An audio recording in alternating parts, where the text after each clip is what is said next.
Hello again, everyone. Todd Miller visiting now with the Great American Coach of the Year in the league, Jason Eaker, who just picked up his 52nd win in his third season on Bison Hill, a regular season finale victory over Southwestern Oklahoma State last Saturday. Coach, first of all, I know where you're going to go with this, but congratulations on Coach of the Year. That says a lot in a season like this because so many outside factors determine, I think, a lot of success and failures this year.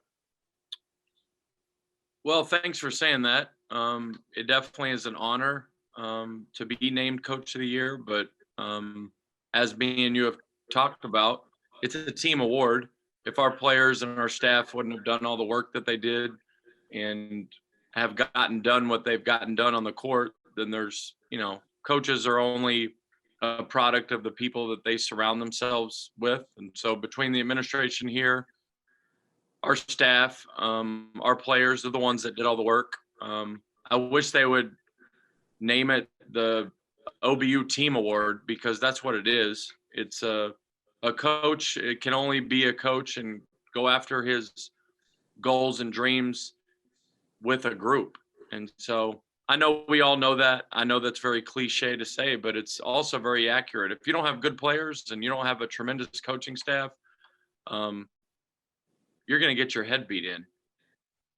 How special has it been, Jason? I think we've talked about this in the past, accomplishing goals and dreams this year with this special group of kids. The thing that we talked about, Todd, before the year, the thing that I've talked about privately with the Lord and my relationship with the Lord is, God, I know that things are bad. I know that basketball on a Richter scale of 1 to 10 is a 0.00000001 on what's important in this life during all this COVID stuff. There's horrific things that have gone on. And so the thing in my little spirit is God's putting this passion in my heart for basketball and for OBU and for our team. And so my prayer life has been, God, do something special in the hearts and the minds of our young people. Let this be an activity and a use of our time that not only would be worthwhile, but that would teach us and grow us. And then I also selfishly ask the Lord for our guys to make memories that they would remember, whether they were really, you don't want the tough memories. But God, just do something with us during this time. We're all going to spend all this time together. We all knew going in that all of us coaches, I mean, whether it's the Atlantic Sun and my wife's conference or the Great American here or the ACC, I mean, everyone's just gone through. I mean, look at what Northwestern went through this year. They had a 2 or 3 week, Ouachita, who we play next, got hit. Their women's program and men's program got hit with COVID. And so, God, just do something with us. Because this is our players, like they're going to, I think, let me come back and coach the team next year and the following year. But these are the moments of these young people's lives, whether it be in high school or college. And so let's not waste it. Let's make some memories. Let's know that whatever we can do, let's do. And so that's why I've been so appreciative of Coach Davenport, you and James. And I say this so genuinely and sincerely, is that even when the fans weren't allowed to come, the fact that you take the pride that you do, James takes the pride that he does, Coach Davenport is willing to push the envelope of, hey, what is it that we can do? Because these kids are laying it on the line for OBU, for our coaching staff, for each other, every single game.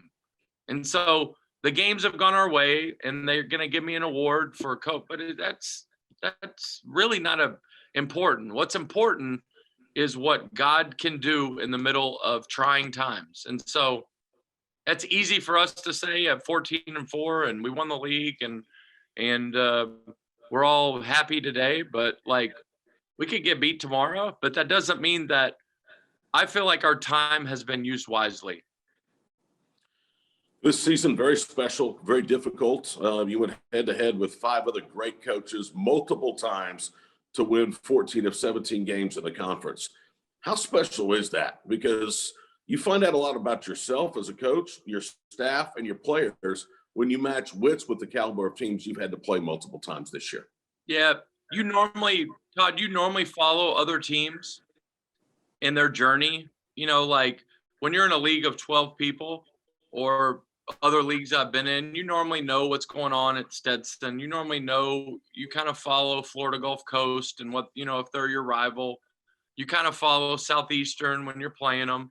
But when you're playing teams, when all the films are of these 4 teams, you really go along for the ride with them. Like you see Coach A, Coach B, Coach C of our league, whether it's SNU or Southeastern, and you see what they're going through, like, because you watch them so much and you see them so much. And so it's difficult, I think, on the relationships because this is a competitive business. And if someone beats you a few times, like we're going up to East Central, they had beaten us the last 2 times in the Noble, and we're going up to Ada, and Coach Hudson and Coach Crutchfield or whatever, who, I have a ton of respect for them, but it's like, I want our guys to win. I don't want them to beat us for a 3rd time. And so that part, I don't know. That part is just never, it's hard to wrestle with your soul as a coach. I don't know if the other coaches would echo that, but it's like, I respect the coaches in our league. It's easier right now to get on the phone with a coach from Arkansas in our league, just because you hadn't been trying to beat each other's heads in. And so special, I don't know if that's the right word. I feel very fortunate that our team was able to overcome a lot of different things and find ourselves, what did we win? 14 of the last 15. We were 1-2, I think, to start the league. Yeah. And then we lost arguably our most talented, best player this year as far as scoring goes, and Jerry's Hicklin for 5 games. But our kids stuck together.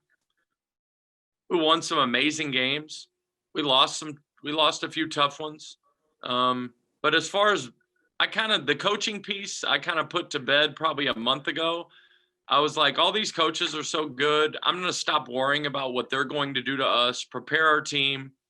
And our job, Todd, every year is to mentor, encourage, discipline, and cheer for our own players. And so I think it's been even more important as coaches and as mentors this year to encourage, motivate, try to inspire, try to keep things in front of our young people, try to tell them how neat it is what all the kids in our conference have done as far as finishing the race. Man, this is unprecedented. Like, I'm going to get off. I think I'm allowed to say this. Yeah, I'm allowed to say this. So I'm going to get off this little Zoom thing with you, and I'm going to go upstairs, and we're all going to take a COVID test. If any of our guys gets a positive, our season's done. Like, we don't get to play in the conference tournament. We don't get to play in the NCAA tournament. It's over. And so when you know that that's the consequence, man, you better have some humility when you wake up, because it'll humble you. This whole thing will humble you. Yeah. Very good point. Ouachita comes in tomorrow night, 5-11. You say, don't talk about the record. They're well coached. They get a lot of talent. They played their way. They earned their way back to Shawnee. Does it feel like, though, you're playing like an NCAA tournament game against somebody that you don't really know? I mean, it's not the first time you've seen Ouachita, but their personnel has changed since we played them last year. There's an anxiousness. We were talking about this last night as a staff when we were trying to shuffle around and get organized after we found out who we were playing. There's an anxiousness about getting on the floor with any team from Arkansas, because we've all conformed to each other in Oklahoma, like SNU and East Central and Northwestern and OBU. We all know what each other has. And so we all figure out each other. And then it's like Arkansas schools did the same thing.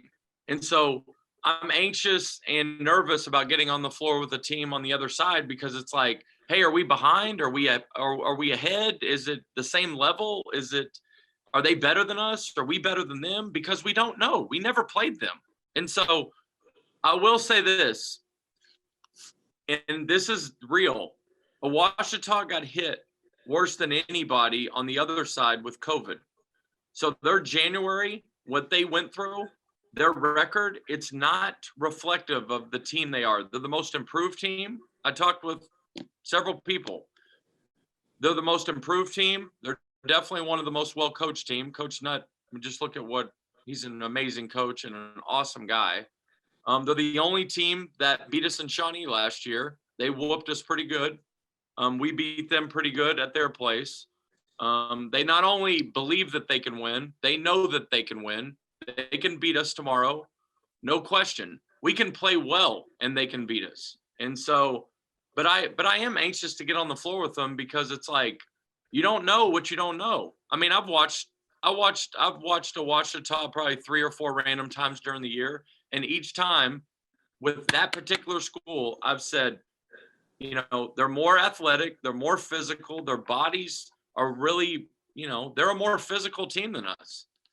They're a better looking team than us. I'm better looking than Coach Nutt, but as far as their players go, they're a good looking bunch. And so speaking to his personality, he's a guy that doesn't get too high and too low from my vantage point and my friendship with him.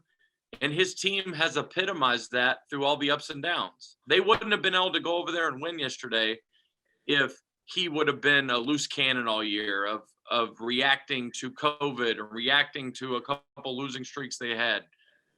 They're good enough to win our league. They're good enough to win this tournament. I feel like we're good enough to win a few games here, but anything goes, man. I mean, I was watching those tournament games last night. We tried to communicate with our team in the locker room in the midst of, we have a cheer and dance competition, which is awesome, that's going on our campus right now. So our guys, you know, we had to refocus them when they got in the locker room after they saw the cheerleaders. I'm sure.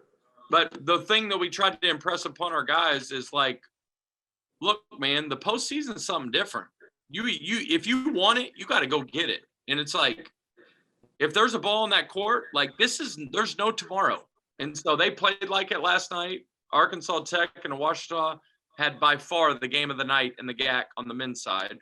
All the rest of the games, there was a gap in the score.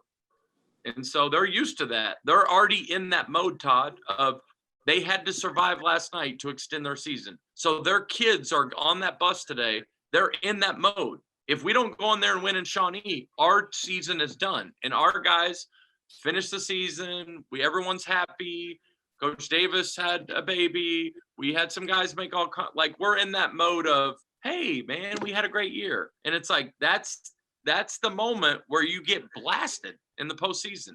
Like, it is what it is. And we got to focus our team. We got to focus on us because every team that we play, all right, any year, but especially this year, you know, we got to make sure that our guys are ready to rock. How big of an advantage is it for you guys to have had the extra couple of days of rest? Ouachita goes, they play a really emotional game at Arkansas Tech, win last night by a couple of points, and then get right back on the bus and make about a 5.5-hour trip to Shawnee. All the while, you guys are sleeping in your own bed, continuing to go through your own routine. Todd, we share this with our team all the time.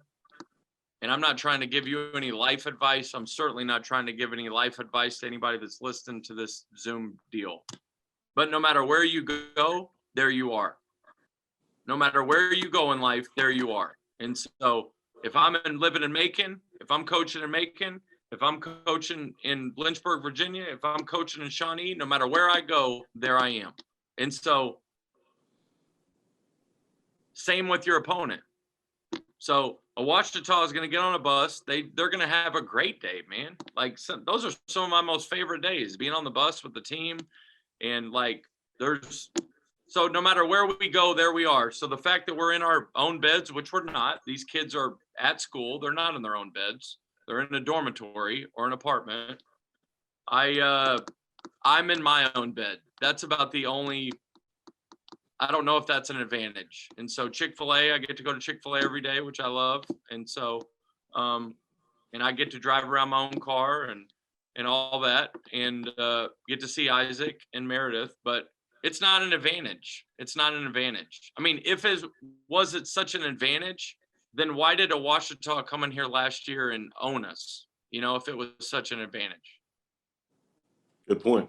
Congratulations, Coach. Great year. But the work is not done, just getting started. We'll look forward to seeing you guys tomorrow night. Todd, thank you for your time. Thank you for your well wishes. I love the backdrop of the call today. You look like your house looks a little better than mine, which it is. And we will see you tomorrow, my friend. All right, great job. Jason Eaker, head Bison basketball coach.